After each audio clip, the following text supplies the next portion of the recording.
What's going on, everybody? I'm your boy, Retro Bliss, and you are on the Retro Bliss Rewind Podcast. Welcome to all of you viewers and all of you who are watching over at Mike's Gaming Gala. The show is being simulcast over there tonight as well. We have a very, very special show tonight. We're going to be talking a lot about some of my favorite things that happened during childhood as far as retro gaming is concerned. And I'm not going to even talk anymore about that. I'm just going to bring in the panel, and then we're going to bring in our guests first, Mike and Brian, as always. But these guys here, if I can scroll, we haven't had this many guests on one show. So here, I'll bring them on for you. All right, there you go. Thank you. So we got it's Dan Kitchen, Garry Kitchen. Garry. And David Crane.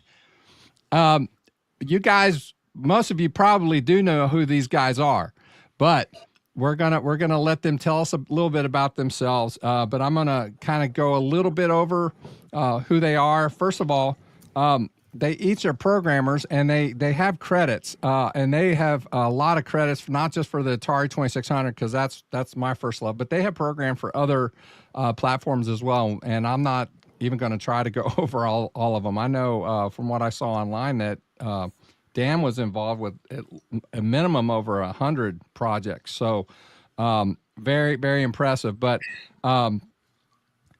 Dan wrote Commando, Atari Warriors, Crossbow, River Raid, Double Dragon, River Raid 2, I'm sorry, Ghostbusters, Crackpots, Tomcat, and more. That's not all of them. And then Garry, he did Donkey Kong. I played that one a lot, man. I played that one a lot. Keystone Capers, Pressure Cooker, Space Pressure Jockey. Cooker was one of my favorites. Yeah, absolute favorite. And I'm sure I'm missing some. And then David, he's I got some questions about him because he's a rebel. He may seem like he's quiet on the show tonight, but he is a rebel, and I'll tell you why. He left Atari. He's one of the founders of Activision. He's one of the guys that left there. And, I mean, that took a lot of guts. We're going to talk about that. I want to know what that was like. But anyway, he's written for a number of platforms, not besides the 2600. But he's done Pitfall, Dragster, Fishing Derby, Kaboom, Freeway, the Activision Decathlon. He worked when he was with Atari on Outlaw and Canyon Bomber, slot machines. He wrote Grand Prix. He was involved with Pitfall 2, Ghostbusters, Laser Blast. I mean, I don't have enough paper here. I want to know a little bit about. We're going to talk a little bit about the history, but we are going to get into a lot of the new stuff because they got a lot of new stuff going on right now. But I want to go over a little bit of the history, and I want to find out a little bit about what it was like when you made the decision to leave Atari to start your own company. And I think you had other founders for Activision as well. But what was that like? And after you tell me that, I want to know what it was like because Atari sued you guys, and you guys came out on top. And I want to know a little bit about that. So tell me a little bit about that. Okay. I joined Atari in 1977. Nolan Bushnell was still there, although he had sold the company to Warner. So he was kind of being slowly transitioned out of the company. And it was a lot of fun. He was a great guy to work with, had some great ideas. But with him working his way out and it becoming more of a corporate culture, it was less enjoyable to work at Atari. Simple as that, really. There are lots of strange things happened. I mean, the apocryphal story was when Atari circulated a memo, and it showed the top 20 games by sales from the previous year, and Larry Kaplan, Al Miller, and Bob Whitehead and I tended to just go to lunch together. We kind of hung around together. And we were reading that memo at lunch and said, wait a minute, you did this one, that one, and this one, and I did this one, and this one, and you did that one and that one. And the four of us were responsible for 60% of Atari's sales in the previous calendar year. Wow. And it was kind of open secret that Atari had done $100 million worth of cartridge sales the previous year. So the four of us were responsible for $60 million worth of sales, and we were making $20,000 a year salaries. Yeah. I was just gonna say, I'm sure they didn't share much of that. No. So. No, and there were promises of sharing of revenues and bonus plans and such, and they all fell through. They all, in fact, they'd look us right in the eye and said, "We never promised anything. What are you talking about?" So, and when we went to the then CEO, Ray Kassar of the company, we said, look, it's pretty clear that we're good at this. What we do is worth a lot of money. So we just like to be compensated in some way, a royalty, a bonus plan, you name it. And one of the many things that he said was that, those were not games by David Crane or Al Miller. Those were Atari games. And it's Atari is the name on it, and Atari is the creator of them. And, you are not the important cog in the wheel. In fact, if the person on the assembly line didn't put them together, you wouldn't have sold any of those games. Right. It has that strong feel of early Disney. They were all Disney movies.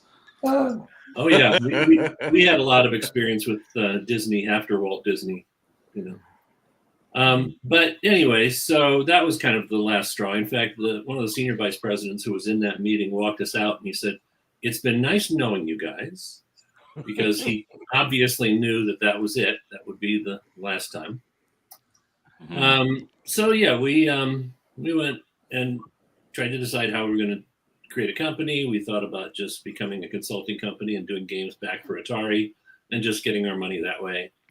And credit to Al Miller, he said, no, we're not going to do any of those things. We're going to compete with Atari. We're going to go out, we're going to raise money, and we're going to become a developer and publisher of software that play on the Atari 2600. Had to find a CEO to do that. We found Jim Levy, who was a record company executive. We had to find a venture capital company, and Jim had his hand in their pocket already on a project he was working on. So it all came together actually very quickly. And, so Activision was born. One of the hardest things to do was to name the company.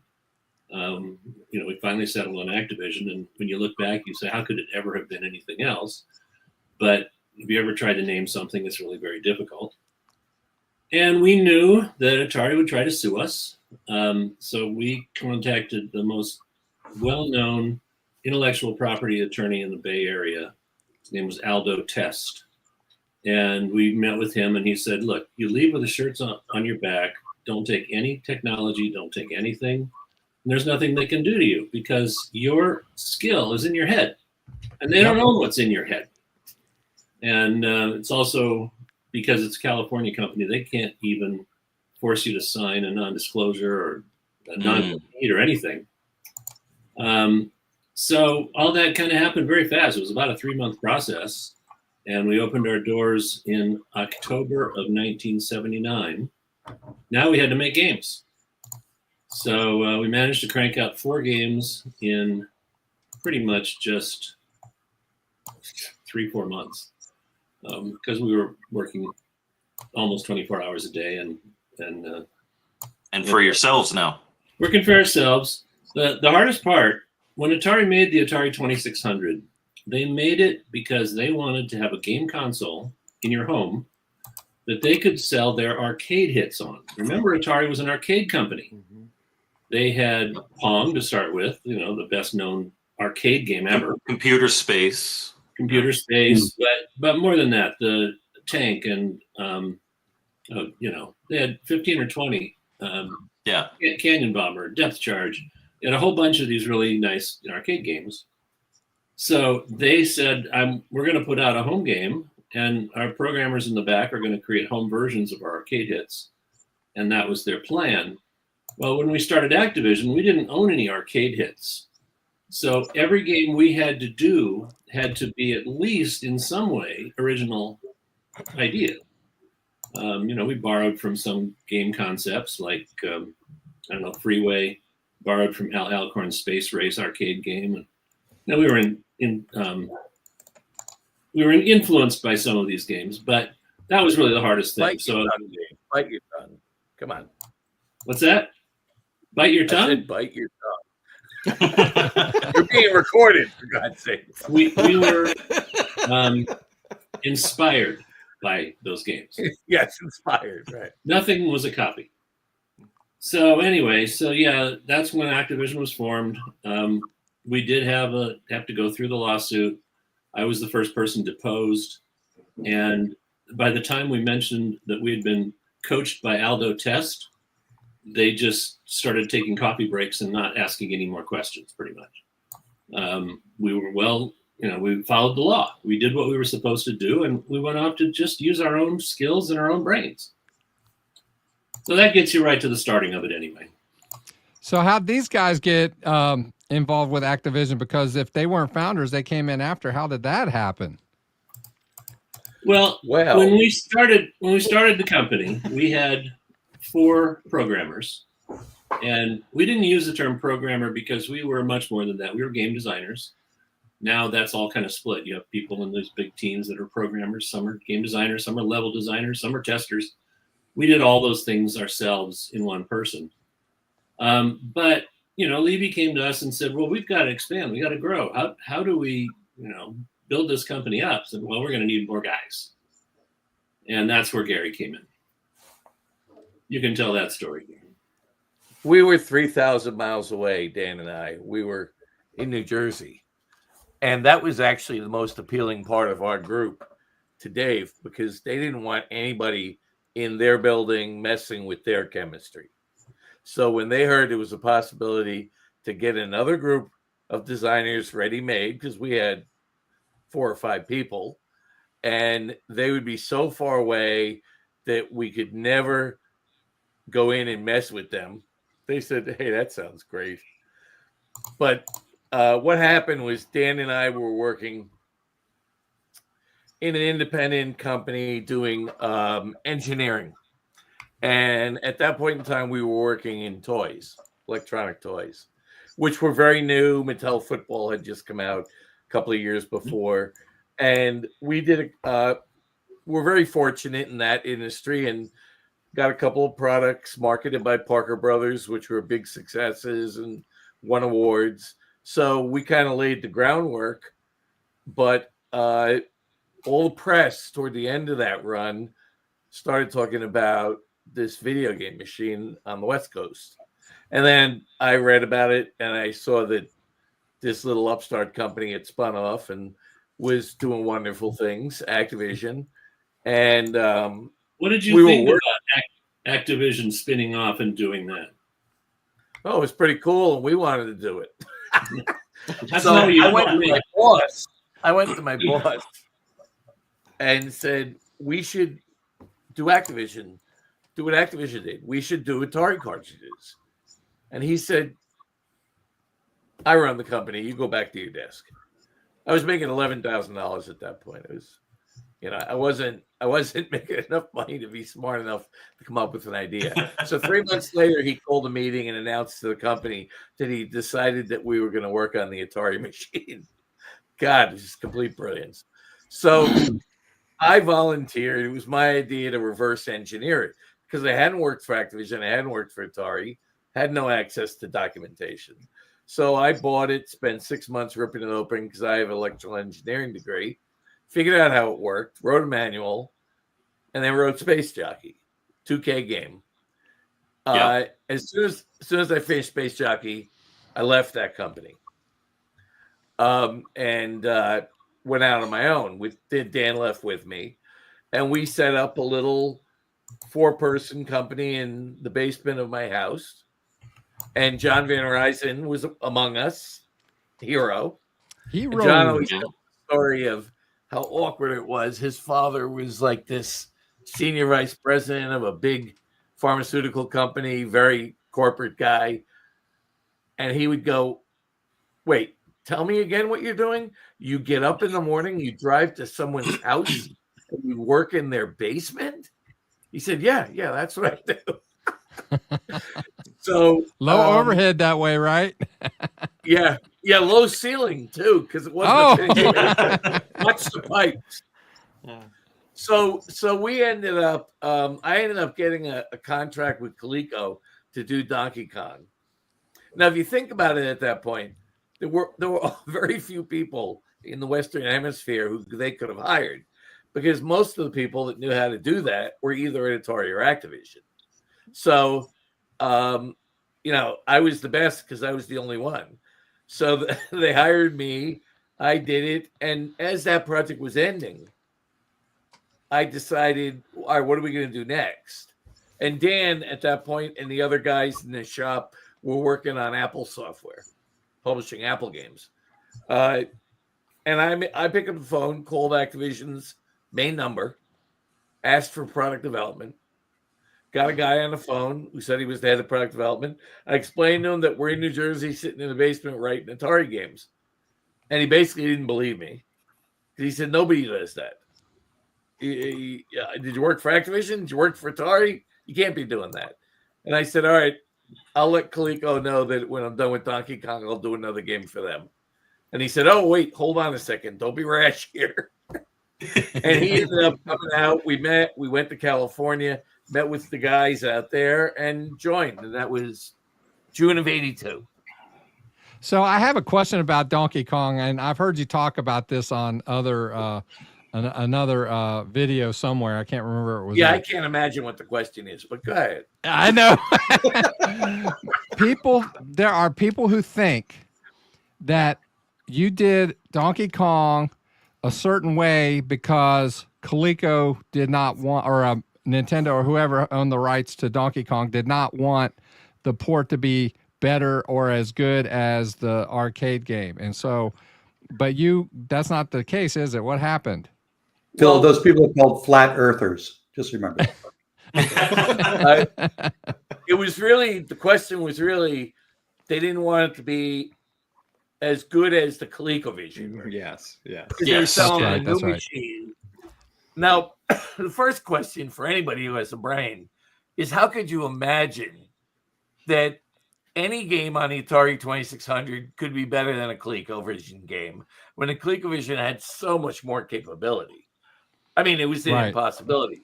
Right. The other thing you have to remember is they were going to make a lot of money off that cartridge. Donkey Kong was the biggest thing on the planet. Atari 2600 was the biggest platform on the planet. It probably had 90% of the installed base of players. So they never said any such thing to me. All they said is you have 90 days to do it. It's got to be done in time for Christmas. The game shipped in September, so I hit my date.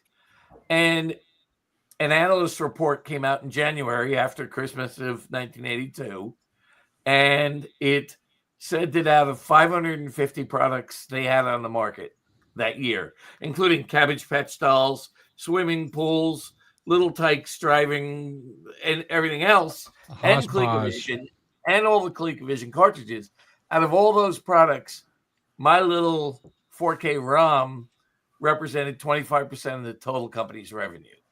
That is so amazing. There's no way they wanted to torpedo something that was going to make that much money. So, I mean, the answer to I think an argument could be made for the Intellivision version, because that version really sucks. Ooh. But I actually like the 2600 Donkey Kong. I like the 2600 version too.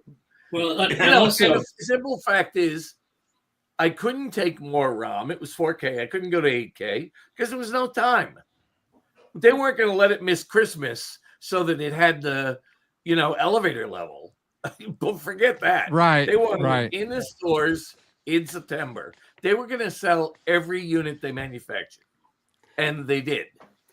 I tell you what, when I was a kid, it didn't matter to me. I mean, there's a certain port that shall remain nameless for the 2600 that I loathe. I hate it. Don't tell Todd Fry, okay? But I played the heck out of Donkey Kong. No, I loved it, even though it just had the 2 levels on it. It was fun. I got a lot of enjoyment out of that. Thank you. Now, let me ask you this though, while we're on the Donkey Kong thing. So, I mean, you kind of alluded to it, like, if you were given 8K, you would have been able to do more with it. Like, was that kind of a limitation on their end too, though, because of cost, that they were just like, this needs to be on a 4K cart and get it done by Christmas? Or no, it was just the timing of when they got the contract done. to get the rights. I mean, the second they had the rights, they started working on the game. And at that point, you couldn't even have a discussion of what about 8K, because I said, the Red Sea's going to part before I'm able to do this in 90 days. So I had no time to go make it twice the size. So never a discussion. It was the Greenberg brothers. The Greenberg brothers owned Coleco, 2 guys. And the last 3 days before the deadline, the person at Coleco I was working with called me and said, get on a plane, fly up to Hartford. They want you in the office. Ugh. I was in my comfy basement with my low pipes. So anyway, I got on a plane. I went up there and I sat in a cubicle, and the Greenberg brothers came and stood behind me for 72 hours. And I didn't sleep for 3 days. And when I was done, my wife at the time, my first wife, God bless her, she picked me up at flew up to the airport to meet me, spent a couple extra days up there. And she got off the plane and I was standing there and she looked at me and said, what is wrong with you? You look like you're dead. I was pale white. I had slept for 3 days. I think we went back to the hotel and so much for big plans. I think I slept the entire week. I bet. Yeah, I mean, you guys were all players, but you were not in the business at the time, and the business was very Christmas driven. If you could get a game out into the stores by the Thanksgiving and Black Fridays, those times, you could sell a ton of them for Christmas sales. If you came out in January, you'd sell about 12. It was unbelievable how far it dropped off. And because if it wasn't in the Sears Wish book, it wasn't happening. Yeah, right. These ROMs were manufactured with a semiconductor process. There's a lot of other ways to do field programmable ROMs nowadays, but back then you actually had to go to a fab area overseas, and they made a mask of the pattern. They were called mask ROMs, and they took a minimum of 10 weeks to make. So you work back from Thanksgiving, 10 weeks. If you don't have that game finished and debugged by that date, you miss Christmas. And so that's why they were sitting behind him, making sure that he made that date.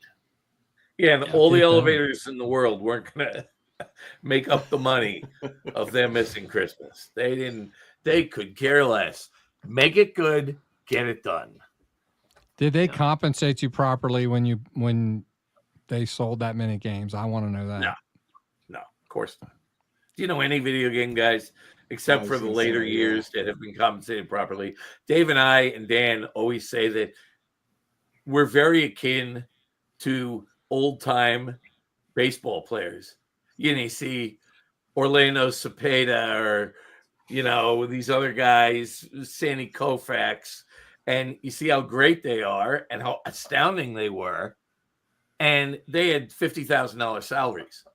And then they're looking at some rookie coming up who signs a $30 million salary. And they go, geez, we played in the wrong era.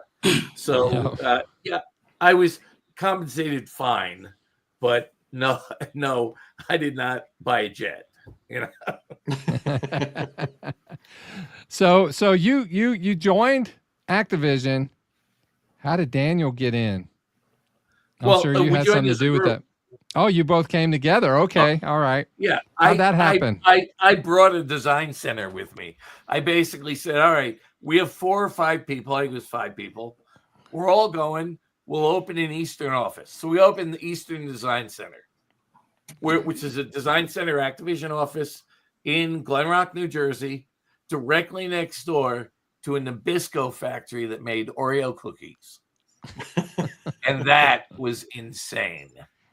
You would come out at 5 o'clock.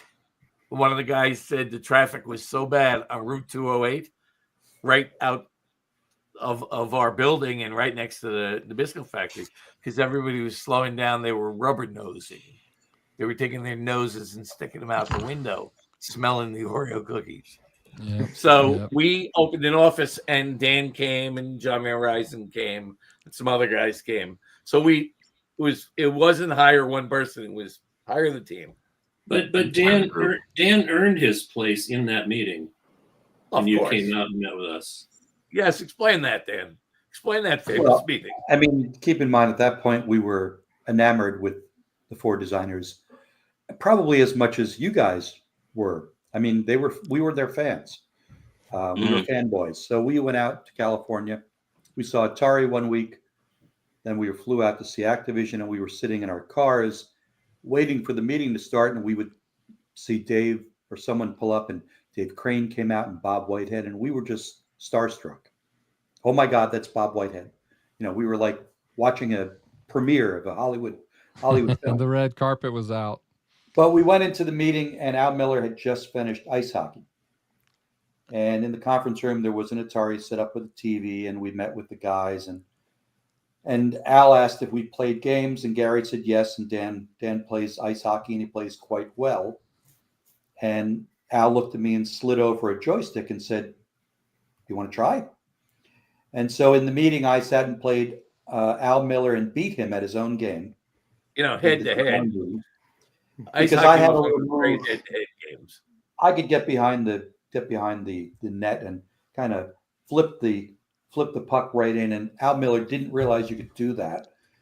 So I think once I beat him at ice hockey, I think it kind of solidified our position, along with Gary's work on Donkey Kong.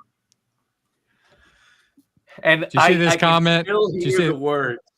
I can still hear the words the first time Dan scored a goal, and Al literally sat up in his chair and said, "What did you just do?" I didn't know you could do that. Yeah. Well, you know, I've always pointed out that the day before a code releases, the game designer is the world record holder. You know, we all play our games to make sure that they're bug free. And one of us in the lab is always, you know, going to get the highest score. But a week after it goes out and there's a million kids playing it, they all figure out some different way to do it and, you know, score way above what we designers could do. Typical example is when I designed Pitfall, I designed it to run to the right.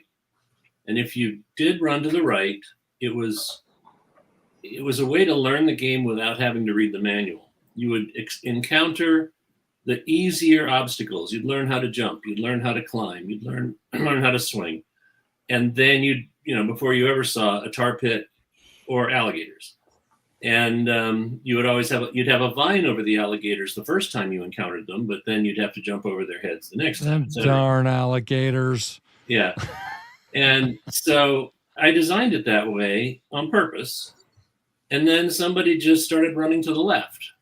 It's a circular world. You can do it either way. And if you die on the alligators, for example, when you get a new life, it comes down on the left side of the screen. It comes down the other end. You don't have to go over them anymore. Past the alligators. Yep. So it was by far the better way to play. I always ran to the right. I was the idiot. I did. I streamed that game this week. Right. I never thought about running to the left. Yeah, I played this week, and I hadn't played it that way, but I played it to go left. I think I got like 68,000 or something, but that's probably one of my better scores with Pitfall. But I'm like, subject, wow, you know. On the subject of Pitfall, though, it's another thing that only the insiders really know about. When we were playing our games, or we were making our games, we made them as playable as possible. And if you're standing on an alligator head, you have to jump up and laterally at the same time. Yes. Right? So you get a diagonal jump. And I hated Mario that lets you, you know, mess with physics while you're change mid jump. Yeah. Yeah, change mid jump. Yeah. So I was a purist. It had to follow physics. But the joystick was being read 60 frames per second. So in order to make that jump, if I didn't do something about it, you would have had to go up and right in the same 60th of a second. Not up, then right. Not right, then up. But up and right in the same 60th of a second. So there's code in Pitfall that says for the first 3 frames after you jump up, you can then jump to the right. It will read the joystick. Nice. And you don't know that code is doing that. You have no idea what's going on. But the fact that you can actually jump diagonally, if I didn't do that, it would be impossible to jump diagonally. And it's just an example of the things that we put into our games. Everything looked better, everything played better, and nobody who played the games had any clue why. They just felt that Activision games were better. They were. It wasn't a matter of feeling. They were. Yeah, there was no question about it. That's right. Well, and I like you said, it's like extra little bit of polish, because there are certainly plenty of games that aren't Activision games that I love. I love Warlords. I love Space Invaders. But you play, so let's, using your guys, Pressure Cooker or Crackpots or Pitfall, and they're colorful. They are like, there's a polish to them that you don't get on the other Atari games. Yeah, that's interesting. When we were writing, it's back to similar that I said. We didn't have IP. We didn't own arcade games. So we had to create something that's totally original. And when you do that, you've got to make it as good or better than anything that's out there. And after a while, the good stuff that we were competing with was our own. And every time we came out with a new game, it had to be better than everything else we did. Yeah, right. Because your other stuff was still selling. So that's not a bad problem to have, though. Nope. I mean, well, kids like me, I had to mow lawns and get my allowance and whatnot to buy a game here and there. I didn't have deep pockets when I was a kid, so I had to pick and choose. But like I said, I had an electronics store that I went to here in Cincinnati. I didn't have a Kmart or anything like that close by. So I would go in there and I'd be like, oh man, there's Dragster. That looks cool. I'm getting that. Right. So, I can remember making those decisions and then coming home and playing the games and my mom would yell at me, get your chores done. You didn't dust the furniture, and stuff like that. And because I was so busy playing video games. So yeah. Awesome. We got a question from chat because I think we're kind of at the point where we might be moving on to Audacity and what these guys are doing now. Absolutely. But Brian's Man Cave asks, was Keystone Capers ever even a thought back in the day? Keystone Capers 2? I had always envisioned wanting to do a train game and using the character that Garry had created in Keystone Capers because he was such a cool character.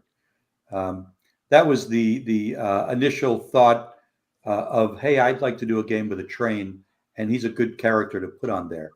That's really as far as it got. Okay, so we will move on to that because for those who don't know, he's referring to what is now a released game from these guys. But I have a green screen, but why don't we start with so Audacity Games? That is the company that you guys now have creating new games for the Atari 2600. How did that, what led to that? Whose idea was that? How did you guys get together and work on this? It was the community's idea, honestly. We started about 8 or 10 years ago, maybe even a little longer, going to retro shows. Classic Gaming Expo in Las Vegas was one of the early ones we went to. Then as they started springing up, we didn't find them. They found us. They would call us and go or write an email and say, hey, why don't you come out, do a panel, and maybe meet some people. And we would do it just for fun. And, they would usually offer to pay our way. We weren't charging anything to go. We don't charge for autographs, none of that stuff. So we would go, and year after year, gradually, homebrew games started coming out. Mm-hmm. So we would hear about these. We go to the show, people would talk about a homebrew game. And finally, the question started coming up, are you guys going to do a homebrew game? You guys should do a game. And we would leave the show and look at each other and go, no way. They were hard in 1982. We're going to go back to that? Oh, my God. My hands will be bleeding. But after hearing it for 5 or 6 years and hearing the passion of these people, please, come on, please. In 2018, Dave and I came back from a show. I don't think Dan was at that show. And we looked at each other. We said, we should really do it. We should try to do it. And we decided we were going to work on a game, the two of us, not tell Whose basement anyone. did you pick? The internet basement. So we decided to do it stealth mode. Didn't want to tell a soul. Didn't want any rumors. Didn't want any expectations. No deadlines. We worked on Circus Convoy for 3 years at night while we had full-time jobs. Somewhere early in that process, we told Dan. And Dan was interested in working on his game. So we joined forces, but we didn't announce Audacity until 3 years later in 2021. And when we announced it, we said this company, we didn't talk about games. Then there was great excitement, but you could tell people were saying, yeah, probably be 5 years before we see a game. And we did that on purpose because 2 weeks later, we said we're shipping and no one could believe it. And that started it with Circus Convoy is the first one. Yeah, I mean, the homebrew interest is great. I mean, a lot of people say, I heard it's so hard to make an Atari 2600 game, I'm going to try it. And there are some tools out there. 8-Bit Workshop is an online tool. There's Stella, of course, has the debugging capability. And so people who were really wanted to be challenged decided they would do it. They weren't really at the beginning trying to make a commercial product. You know, it was I'm going to do this, and that's where most of the homebrews came from. And I balked, you know, more than Garry did because I'm the engineer behind all this stuff, and I knew how much work it was going to be. I mean, you know, we talked about our early days in the 70s, and you're starting to talk about everything now in the 2020, 2018 timeframe. But we all worked in the video game business continually, all the way between those two times. Mm-hmm. I've published games on 25 different consoles or systems, counting, you know, the cell phones before they were smartphones, just everything. And the commonality is if you want to put an image in a video game, you bring up Photoshop and you do an image. You can't do that on the Atari 2600. So part of that 3 years, I wrote a tool that allows us to manipulate the pixels on the Atari 2600 in certain ways. And Garry got crazy with that tool and made some of the coolest looking sprites that you'll see in Circus Convoy. Yep. Cool. And figured out how to do multiple color sprites that was never done before in the 80s and all that. And then we said, well, wait a minute, if we're going to do this right, we're going to need a plastic cartridge shell. At the time, Homebrew was taking old Atari games, steaming off the labels and using those. Yeah. So no, I put on my other engineering hat and I did a 3D model of a injection molded tool, set it off, had it made. We now shoot cartridges. It's a company in Ohio, actually, although I think they just sent it off to one of their facilities overseas, but you know, it fronts in Ohio. And so all the things we had to do graphics tools, we had to do sound tools, we had to do plastic. And then we're not going to do it unless we're going to do it in full colored boxes with labels and manuals and try to basically bring back the nostalgic feeling of Activision on Christmas morning in 1982.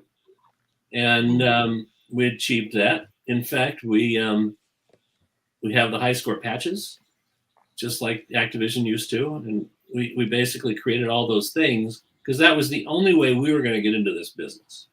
And that would be doing it right. Well, the same hurdles that you had 45 years ago. We need to make shells. We need to make boards. We need to make boxes. Except back then, the tools existed. Well, And Yeah. after we created one, but there were no tools existing 30 years later, 40 years later, it was all gone. So we had to recreate all those things that we had a company of 60 people to do. And the three of us were going to do it. Yeah. And I kept being the eternal optimist. I kept trying to convince pretty much myself, not Dave, but myself, that we were 35, 40 years older with a lot more know-how now. This is going to be easier. And then, And was it? when reality hit, Dave and I would look at each other and go, there's no reason in the world why it's going to be easier. and it finally comes down to pushing around 6502 opcodes, and nobody made it any easier. It's still as hard as it was. But the thing we wanted to make sure was, if we're going to do this, the bar is going to have to be so high on what we deliver, or else we're just going to embarrass ourselves. If we put something else out and people go, it's not as good as the old stuff, it's not worth it. We had to be something where we could put something out and amaze people. And that's a pretty high bar, because we had been pushing that bar for years.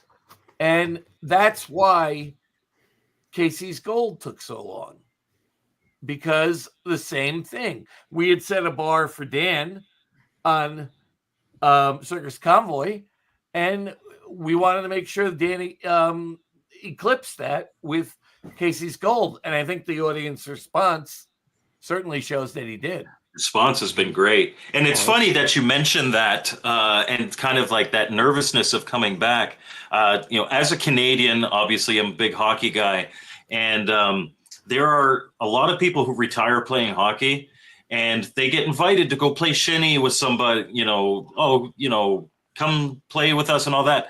And I remember talking to one. He was a former goaltender in the NHL, and he was just like, I want to, but the first time a goal would go past me, I'd be like, what the hell are you doing, man? Right.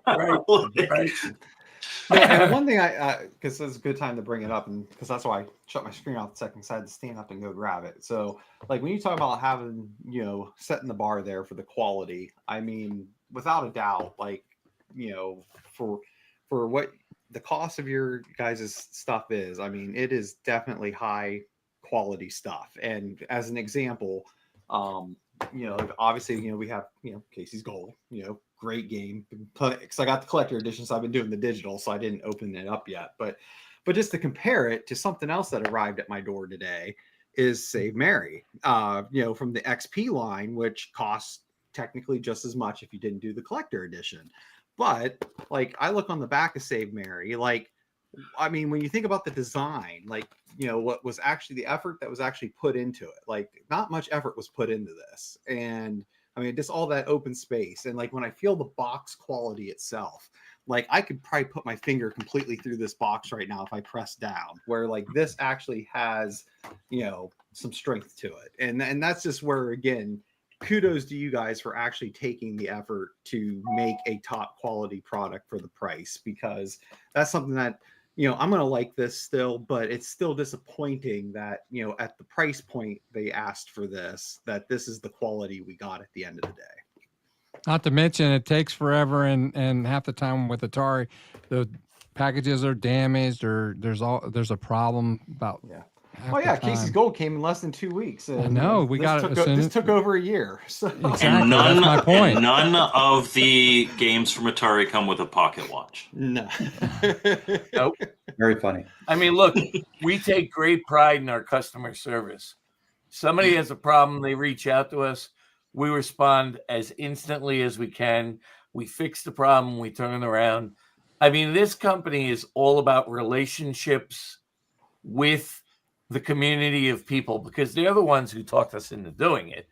And, it sounds corny, and I'm sorry, I guess I'm a corny guy, but nothing's better than the guy who comes up to us at the show a couple of days ago in Sacramento and says, I just want to thank you for everything you've done, including making games again. Because when I was a kid, I was 12 years old, I opened up the cartridge, that Christmas Day playing with my sister or my family. Said, you can't relive moments like that. And he said, you guys brought them back. And that is what was so critical about Audacity. Someone texted me the other day and said, oh, you morons, you should just be delivering the games as binaries. So many more people would play them. But that's not what those people were asking for. They were about the asking full for experience. the experience, the beautiful box, the manual, beautiful cartridge, the patches. And that's what we deliver is the entire experience with the great game. And that makes all the difference. We appreciate you pointing that out, that at every step we do take the high quality route. The thickness of the box, the shrink wrap. The shrink wrap is bulletproof. You know, we use the highest level shrink wrap there is. Yeah, it doesn't include the box. Kevlar shrink wrap. Yeah. And on the price point, I mean, in 1982, Pitfall's manufactured suggested retail price was $39.95. Adjusted for inflation, money back then. Adjusted for inflation, $39.85 is $107 or something like that today. Right. So, you know, we put out the standard at 60, and with all of that high quality in it, there's a lot of costs involved. And you're seeing them, you're getting them, and you're enjoying them, hopefully. Anyway, then we put some other technology in. This is the first time you can actually connect your Atari 2600 to the internet by QR code. Yep. You know, yeah. Put in the QR code technology so that when at the end of the game, you can scan a QR code and post your high score to our high score board. Right. That's something that's not had been done that I know of on any 2600 game. And for those of you who don't know, when you first boot up all of the games, if you put your joystick to the right, you play. If you put to the left, you register. So you do that, you register, and then you get to post your high scores. I mean, what? This is a 2600 game. Are you serious? And not only that, if your high score eclipses the plateau for that particular game, you're then notified in the process online that you've earned the ability to get a patch. Oh, that's sweet. That is sweet. So that's really cool. No, yeah, I completely agree with your guys' pricing. I mean, I like the fact that you have 3 different tiers. So for someone who really wants like everything, there's the higher tier package, you know, and then you got the collector edition for those that want the digital copy and the physical. And again, your base physical game is $60, and I've said this numerous times that, you know, obviously, you know, pricing, I don't have an issue with a $60 game. I mean, if the quality is there, like if it's a good game and the attention, the quality's there, I have no issue. And that's the standard for homebrew is around $60 right now. Right. I mean, so like, again, you still have to manufacture a physical product. Right. So, I mean, I don't think, I mean, if there's anyone upset with your guys' pricing, I mean, look, to Mike's They're point, crazy. they must not homebrew a lot. So, and again, when you look at what came out of the XP line here, like I said, $60 to $60. I mean, this is a much better presented packaged product by all means. Absolutely. Hey, I love the digital because I stream, so I can appreciate- play them. We appreciate the people who are willing to pay those prices. Believe me, when we charge $99 or for the VIP $140, you know, I recognize it's a lot of money. And I'm honored that people are willing to put that much money out on the table, but it's unfortunately it's something we can't control because we can't wave our hands and suddenly have 1 million people buying Atari cartridges. That's the only way you'd be able to get the price down. Right. We're doing small quantities. Small quantities require a certain level of pricing, or else we just won't be able to do them. And so far, the audience has reacted well, and it works for us. And separate from just the packaging, you know, the game Casey's Gold is in size and probably complexity 32 times what Crackpots was. So, and it's probably 32 times what other games are that you make. may purchase for that amount of money. So you're getting an incredibly deep experience that I worked on for 6 years. Garry and Dave worked on with me for 3 years. So some of the value in that is not just the actual packaging, but the depth of the game. It's certainly a longer experience you'll have with that. I also think that the customer is paying for the passion and the labor of love that you guys have put into these games. I want to know, because we've talked about Casey's Gold, but we really haven't talked about all of them. I do want to talk about Casey's Gold some more, but tell us about the 3 games that are available. And then maybe we can talk about, if you guys are willing to, about what may be coming down the pike. I know one is. So let's start with the first one that came out, and that was Circus Convoy, right? Right. Okay. Yep. Go ahead, Dave. Go ahead. Well, yeah, I mean, as Garry said earlier, it was a collaboration, kind of divided. I was doing most of the programming, he was doing most of the art, and we're working together on the layout and gameplay. There are a lot of fun things in Circus Convoy. I mean, you've got an inventory of tools you can use.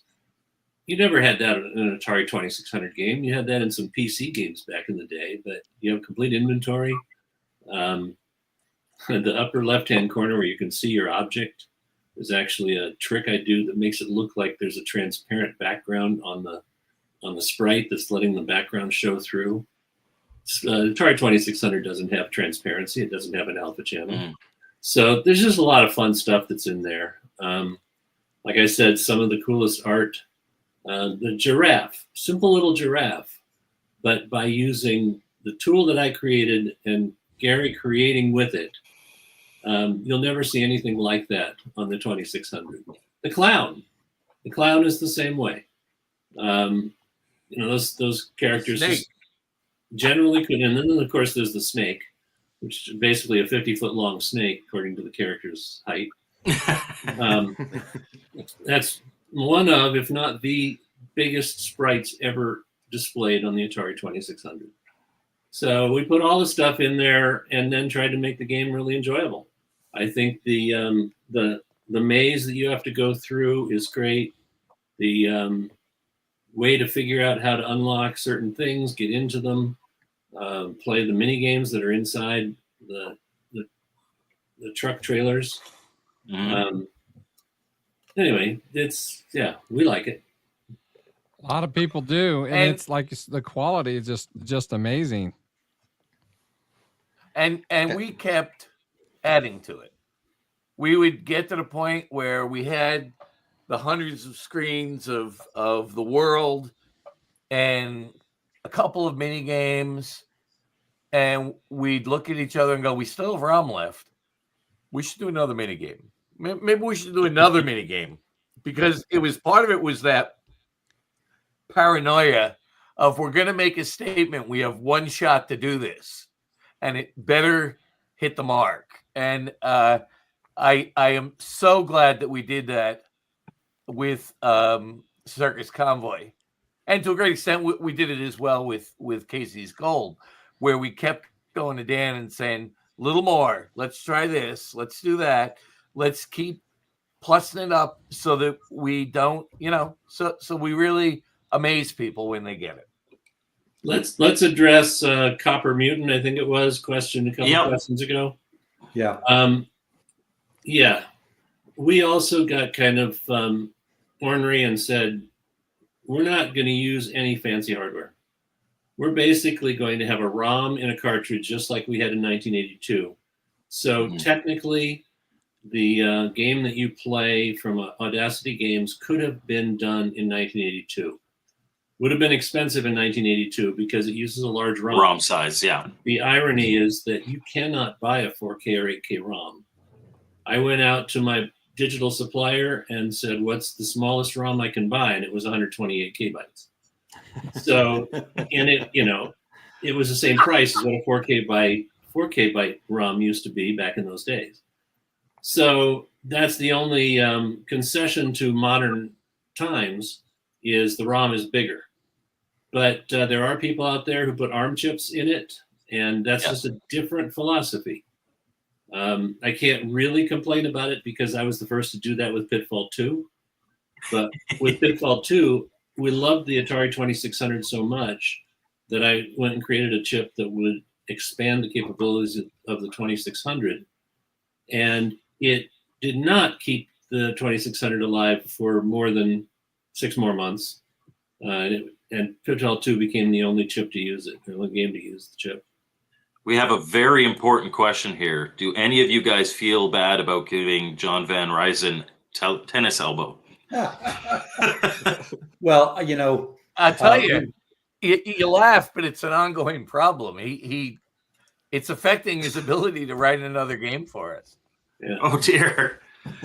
yeah. When I went back to playing and writing the game, as Gary had mentioned about the beginning of Audacity, a couple of years before that, I had started Gold Rush, which turned into Casey's Gold, and when I started to do that, I too developed a problem, at least in my thumb, and went to a physician and told me that I had repetitive play syndrome. So John, we met John at a recent show at Korg's. He came with us to do some promotional work for Alien Abduction. And yes, he told us that part of the problem with getting the game done was that he had injured himself by repetitively using the joystick over and over. The question was, do we feel bad about it? Yeah, I don't know if we feel bad about it. These are the hazards of the industry. I've been writing. John's doing just fine. Yeah. Okay. Speaking of John, that's he programmed the third game that Audacity Games has for sale, and that's the Alien Abduction. Do you guys have anything to say about that one? Well, I went to college with John. Yeah. So I've known him for years and years and years. And Dan and I both reached out to him and just to see what he was doing. I mean, he's not the only one. We've reached out to other named designers in the industry. I don't know if we'll talk about those or not. But the idea of people writing 6502 code sends some people out of the room screaming. But John was retired and bored. And he said, "You guys are really doing this?" And we said, "Yeah." And he wanted to do a kind of spiritual successor to Hero. And that's what brought us Alien Abduction. And we think it's a great game. Right, Dan? Yeah.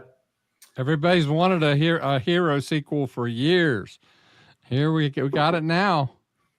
Yep. Audacity Games, yes. And I'm sure John will do another game for us. Oh, that would be great. There you go. There's Alien Abduction right there. There's no green. So, Yeah. coming up for Audacity, there's one game that we definitely know about, and we probably talk about that one first, and then if there's anything you could kind of hint towards, we could talk about that. But and some people in the chat have been mentioning it. I'm going to see if I can try to find it. Which means they've actually read here we go too. So any hints about Poseidon's Gate? Well, you have to understand that we are such sticklers for secrecy that we were able to do this entire thing, including getting injection molded plastic done and finding printers to do boxes and labels and cartridges and manuals. And not a person in the industry got a whiff of what we were doing. So it is our policy that we don't talk about product release dates. Okay. At least. Okay. Largely because the last thing we would want is to have this turn into a deadline. Right. makes Yeah. sense. We have developed games no on deadlines. deadlines for 45 years. And we've decided we're not going to let the deadline push us around anymore. I mean, you don't want 90-day deadlines anymore. No, we don't. So, Is there anything you can tell us about Poseidon's Gate? Even if it's 3 years from now, totally fine. But Well, I think and it's funny because we were talking in the green room.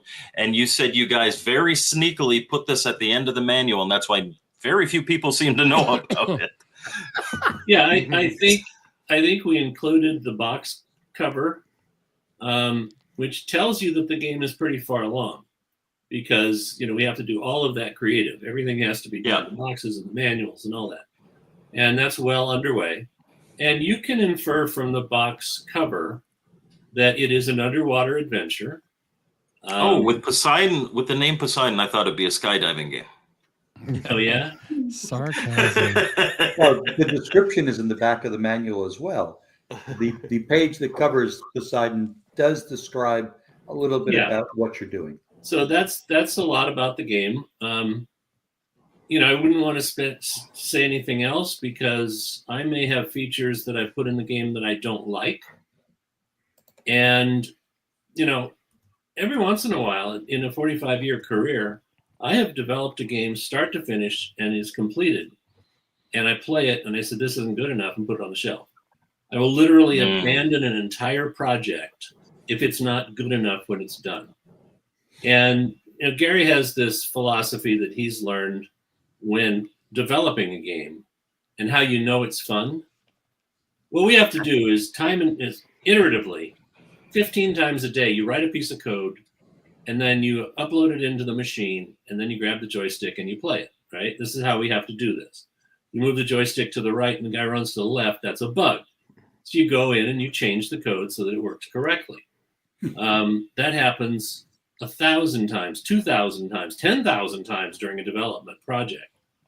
And Garry has identified the fact that that day that you upload it to the game system and you pick up the joystick and you test the thing you just put in and you see it works, and you find yourself still playing the game, even though you've already done the play testing that you needed to do for that bug that you fixed, then you know something's there.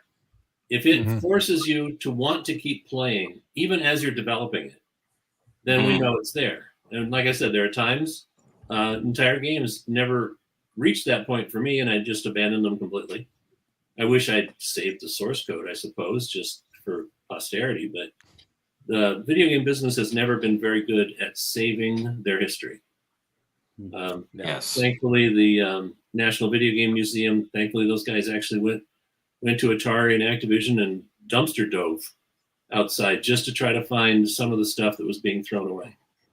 And, we're getting a little better at it in the video game business in general. But hey, I just want to say something on the comments.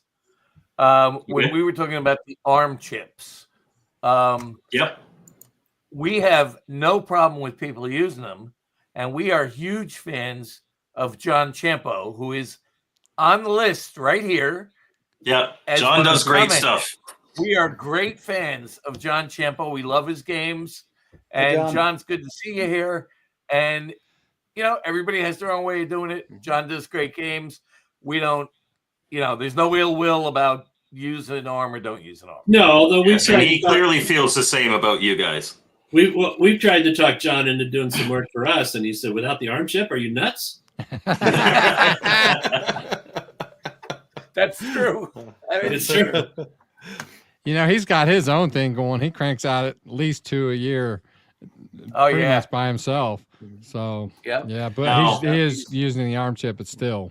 I have a feeling I know the answer to this, but I would be remiss not to ask, and it was asked in your comments again. You hinted at some names that you were asking if they would want to make a game for Audacity Games. Anybody you want to name drop? Like I said, I have a feeling no, but. Well, no, we're not going to mention names, but the kind of responses we got is, one guy said, "My wife told me never to go backwards in your career." Right. Okay, so it's just a philosophy. Yeah. Another guy has said, I'd love to design the game, but I don't want to program in assembly language anymore. And another person said, "But that was so hard," and it was. Right now you can both pull up Unity and make a game in an afternoon, in a weekend. Doing this stuff is really hard, but it is rewarding. But we're not It's like giving up. building a log cabin. We're not We giving will up. go back No, they- and speak to them again. We will talk to them There again. you go. Well, one thing I like to ask and mention is just, and again, I know you guys' policy, so it's perfectly fine. But I guess as a request from little old me is, I would love if you guys could make a new game for the 2600 that uses the paddles. Like I love paddle games, and like you do not know how many hours of my life I've wasted on Kaboom, and I would really like to have something new that I could play with paddles. Well, on that subject, let me clarify something. You know, it is often listed, Kaboom is often listed in my softwareology, and I am credited on Kaboom, but Larry Kaplan created Kaboom. Mm-hmm. He was a big fan of Atari's Avalanche arcade game, Yeah. which you would have to have played it back then because it certainly isn't around anymore. And it was rocks dropping from the ceiling, and you would catch with paddles, just like a paddle game. And it was a paddle controller game. And he created that game for Activision. And it played really well, but it didn't look like an Activision game. So I was asked to go in, and I created the Mad Bomber, and I created the bombs with the fuses and the sound effects, and turned the paddles into buckets of water. And it was his gameplay, and all I did was spruce it up with art. Mm-hmm. So I just want to make sure that those of you who love Kaboom, because it is the best Twitch game ever made, Larry Kaplan is 100% responsible for that gameplay. All I did was make it pretty. Well, it does look good, and it does play good. So you guys made a good team on that. So Yeah, I remember loving it when I bought it. I couldn't believe how good it was. Mm-hmm. Well, It's but to answer your incredibly question, addictive. how many people have paddles? How many people of the subset who still have their Atari 2600s working? What is the percentage of people who have paddles? probably And the not three as, of you don't count. The three of us don't count, but I will say to Atari's credit, Yeah. they make new paddles now, and they feel very good. So there are new paddles that you can get. But you're right, work and, with and the old that's a lot hardware. of people. A lot of people like, why did only one game use the driver controller? Why weren't there more paddle games? Because you needed different controllers than just the standard thing that everybody had. And that is automatically going to reduce the amount of games you could potentially sell. Right. So I did want to mention, sorry, go ahead. Can I just do one more shout out? I just Absolutely. want to do one more shout out before I forget. We work closely with Atari. So, you know, in the day with Activision, there was competition and people saying, oh, Atari games aren't good or whatever.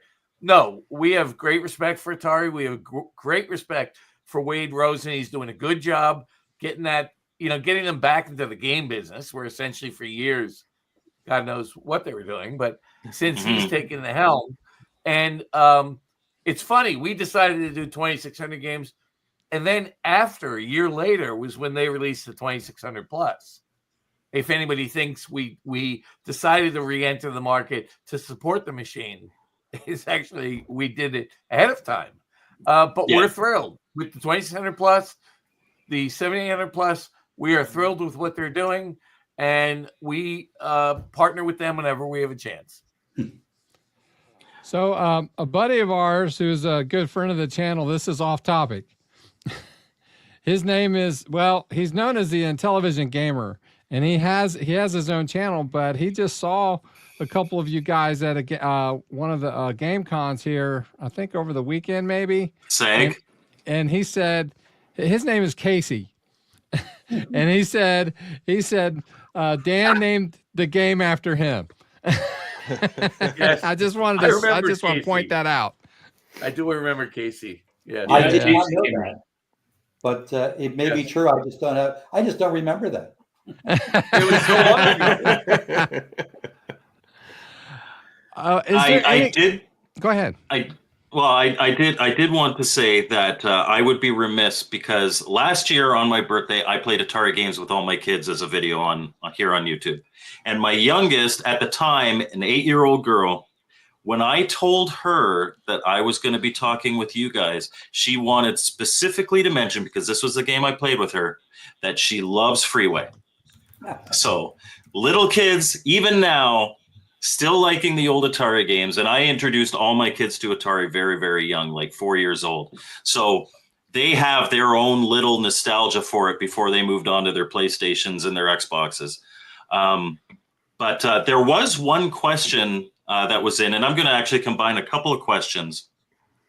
Do you guys, now obviously you guys have worked on many different systems in your careers, but you're most famous for the Atari 2600 and especially the Activision stuff. Is there any interest in programming games for other systems, like maybe the 7800 or the Intellivision or something like that through Audacity? Or is it, do you think, just a 2600 outlet for you guys? Well, nothing is off the table. The charter of Audacity Games is to make games for retro consoles. Nintendo is very protective of the NES. We would have to license with the NES. Same with our favorite console, Gary and I, at least, our favorite was the Super Nintendo. So there are a lot of issues that we have to deal with, logistics, before we go on to do that. So we're pretty much into the Atari 2600 for a while, I think. That's fair. Well, fair. I mean, one caveat is I would love to see the 7800 plus sell like crazy, because if it does, I for one wouldn't mind publishing a 7800 game. Absolutely. That'd be really I'm first in line for that. Awesome. Is there anything else that you guys want to talk about while you're here? I mean, like I said, we first of all, how can people get your games? Tell us what they get, the different options that they have, and what games they are, and how they can get them. Sure. I mean, Go ahead, of the other things that came in that 3 years of development of Circus Convoy is the Audacity Games web portal. Now, if you go to audacitygames.com, you can learn about our games, you can purchase our games, and if you purchase our games through the web portal, they're pre-registered to you because you create an account before you go in. And sadly, a lot of people fight back on this, but we're currently PayPal only. But we're looking at that for the next year. But anyway, it also lets you, because they're registered to you, there's a manage page that lets you see which games you own. And so it's like you can have your own collection showing up in this web portal. And from there, you can download the digital copy of your collector edition that comes from there. And you can transfer it to a friend. If they also have an account, there's a procedure for transferring the game. So it's a web portal, and it's very, it's got all the capability. It's got everything we need to, you need to collect your games. But specifically, every Audacity game has a serial number. And that serial number is registered to you. So if somebody even gets a hold of your ROM image or whatever, they can't use that game. They can't submit scores. There are things they can't do unless they have your account information. So it's a way to protect against piracy and, just a ROM image flooding the market. So that's just one thing. Every one of them, all three tiers. We talked about briefly, we had the standard edition for $60 is the ROM cartridge, the label, full color box, manual. And it's basically the physical game that you would play in your Atari 2600.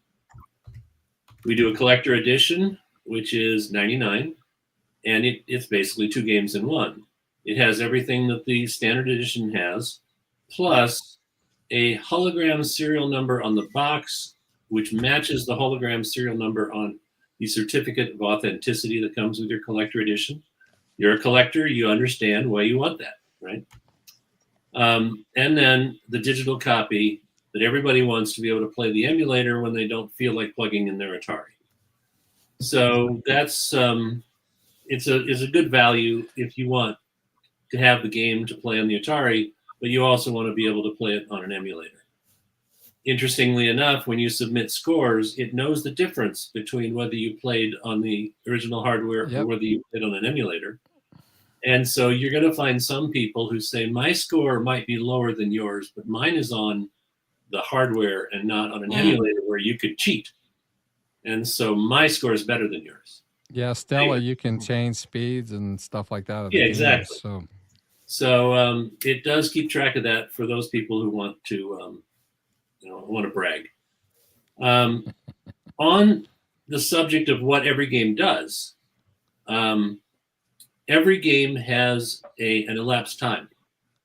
So one of the things that happened over the last 45 years that we never thought of at the Atari days is speedrunning. So you can actually now keep track of the exact amount of time it takes for you to get from start to finish. And that shows, and that's actually recorded on your high score. So it's not just your score, but it's also the time at which you took to complete it. So there's bragging rights for speedrunning. So that's kind of our product line. But then we said, well, wait a minute, what about those insane collectors? You know who you are. You're the guy who has to have everything that nobody else has. So we created the VIP Collector Edition, and it's very limited. For Circus Convoy, there were only 100. We ran out of those so fast. We've done 150 for Alien and Casey. And there are tchotchkes that are one run. There's 150 of them. They'll never be made again. And you can have those as part of your collector edition. So, for example, with Alien Abduction, VIP, thank you. Well, it is the VIP Collector Edition. Oh, nice. Well, Garry, there are no more of those available. This came in the Circus Convoy. Alien Abduction. Buy them in the aftermarket. haven't seen one yet.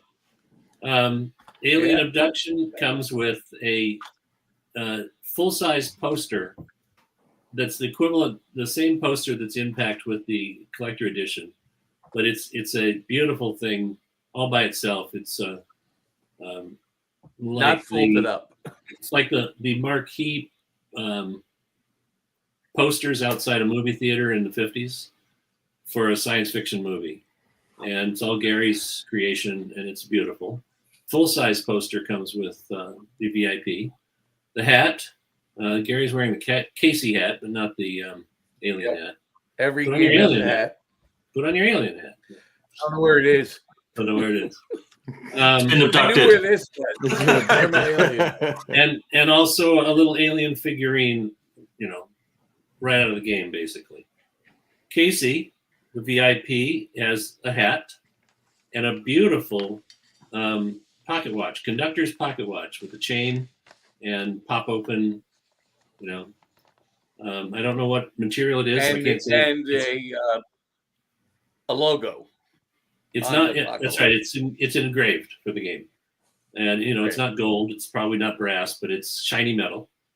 It's not toy. It's not plastic. And a miniature Casey's Gold cartridge as a keychain. Yep. And again, these are unique tchotchkes. We only make a fixed number of them. And for you, the collector who has to have the thing that nobody else has, you got to get yourself the VIP Collector Edition. Yes, we know a few of those people. Yes. We know one who's probably bought 4 of them. So Yeah, you met him. So yeah, you probably saw him this weekend. Well, I have enjoyed this show. I actually have. You know what? Here's another, and I know. Oh, okay. When this question popped up, I think this is actually a good topic, and maybe we just really lightly talk about it.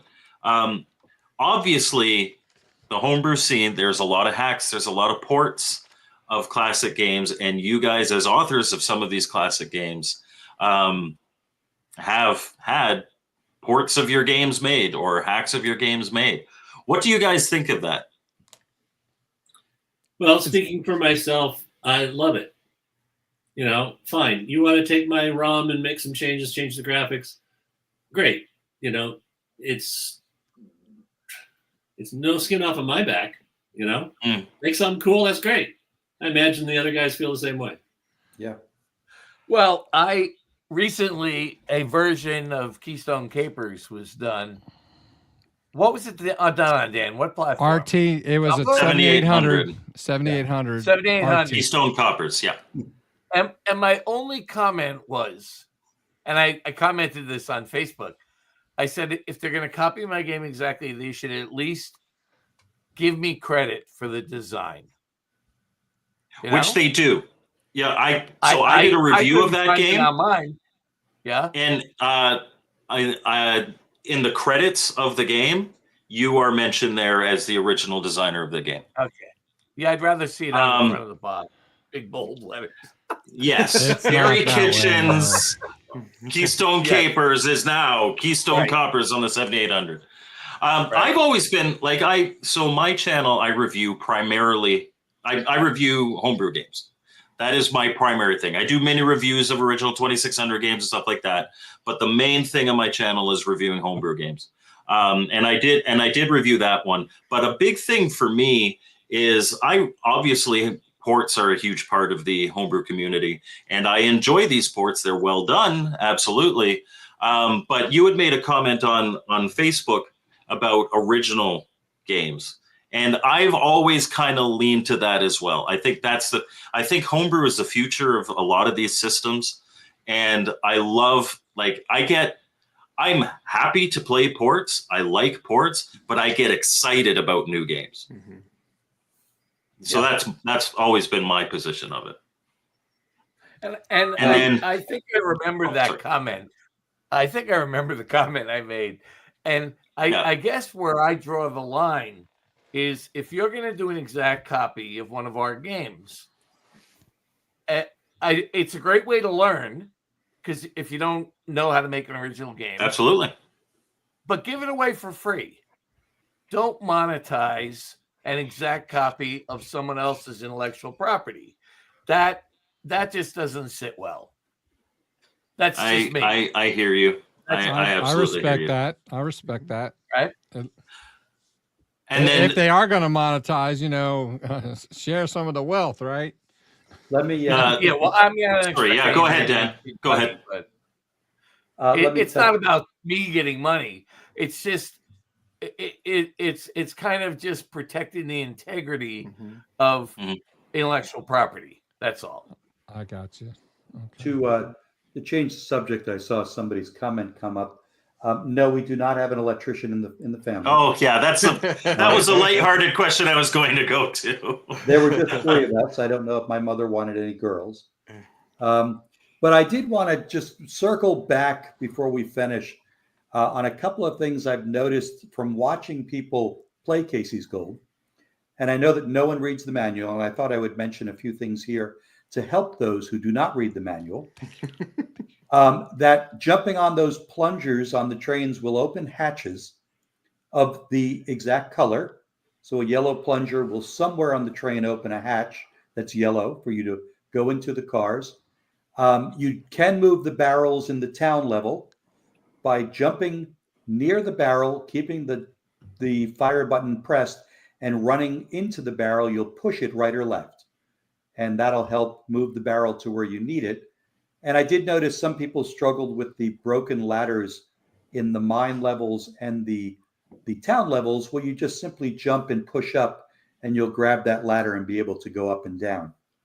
I did see a few people getting stuck in some of the YouTube videos I watched, and I know nobody reads the manuals, so I just wanted to see if I could help a little bit. There are cameos in the game later on in some of the later levels of some of the most famous Activision characters, and you'll see them riding the rails with Casey in the dining cars and the coach cars. And there's a lot of exciting stuff. I was happy to see somebody played it and said, wow, I've been playing for an hour. There's new things in it. Well, I mean, we pushed it to the limit. So in the game itself, if you play quite near the middle to end of the game, you'll start to see brand new cars you've never seen before. There's museum cars where I replicate ancient Egypt and some of the puzzles Indiana Jones had to do. There's There's puzzle cars. There's cars where you go back to the dinosaur era, and it kind of mimics what David may have done in Pitfall in certain instances. So there's some really cool things to the middle to end of the game. So I didn't want people to think, well, after playing it for maybe an hour, they've seen everything. Some of the reason why the game took so long was, as Garry mentioned earlier, that, kept pushing to say we need the bar higher and higher and higher. And fortunately, that really helped us create what I hope is a really deep experience. I can't wait to dive into it. I really can't. It's going to be great. I haven't even registered my copy yet, but like I said, I started playing the first level and I got all the way to where I think it's the black ladder. And I'm like, how do I get that black ladder to come up? So I'll figure, don't tell me. I'm going to figure I won't. I know how. Okay. I know how. Okay. Well, guys. You're excited to dive into it. That's the next game. That's right. Yeah. Poseidon's Gate. That's very Okay. fun. All right. That's right. There's water involved with that one. So I am so thrilled that you guys agreed and came on the show. We met at Korg's earlier in the year, and we talked about it then, and you guys were so gracious to agree to do it. And I think it's great timing. I think this was great timing because of Casey's Gold coming out and the news of Poseidon's Gate coming out. So I think it's really good. So I appreciate you guys being here. I do want to let the audience know next week is Christmas Eve, next Tuesday, and then the week after that is New Year's Eve. So we've decided that we're not going to have podcasts on those evenings, all right? But on the 7th of January, we will be back. Us guys did chat in Discord about this, and I think I'd like to do it, is we might do an episode talking about some of our favorite games that we got for Christmas and our Christmas experience with video games. And these guys are as much a part of that for me as anybody that I know. I was going to say, I already showed 3 of mine. So.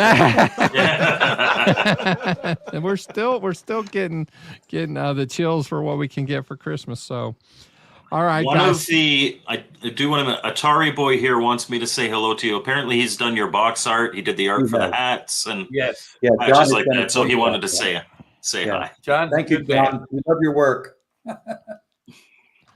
All right. Yes, Well, thank you very much, guys. Yep. Take care now. So with that, you guys be sure to stay on, but we're gonna head out.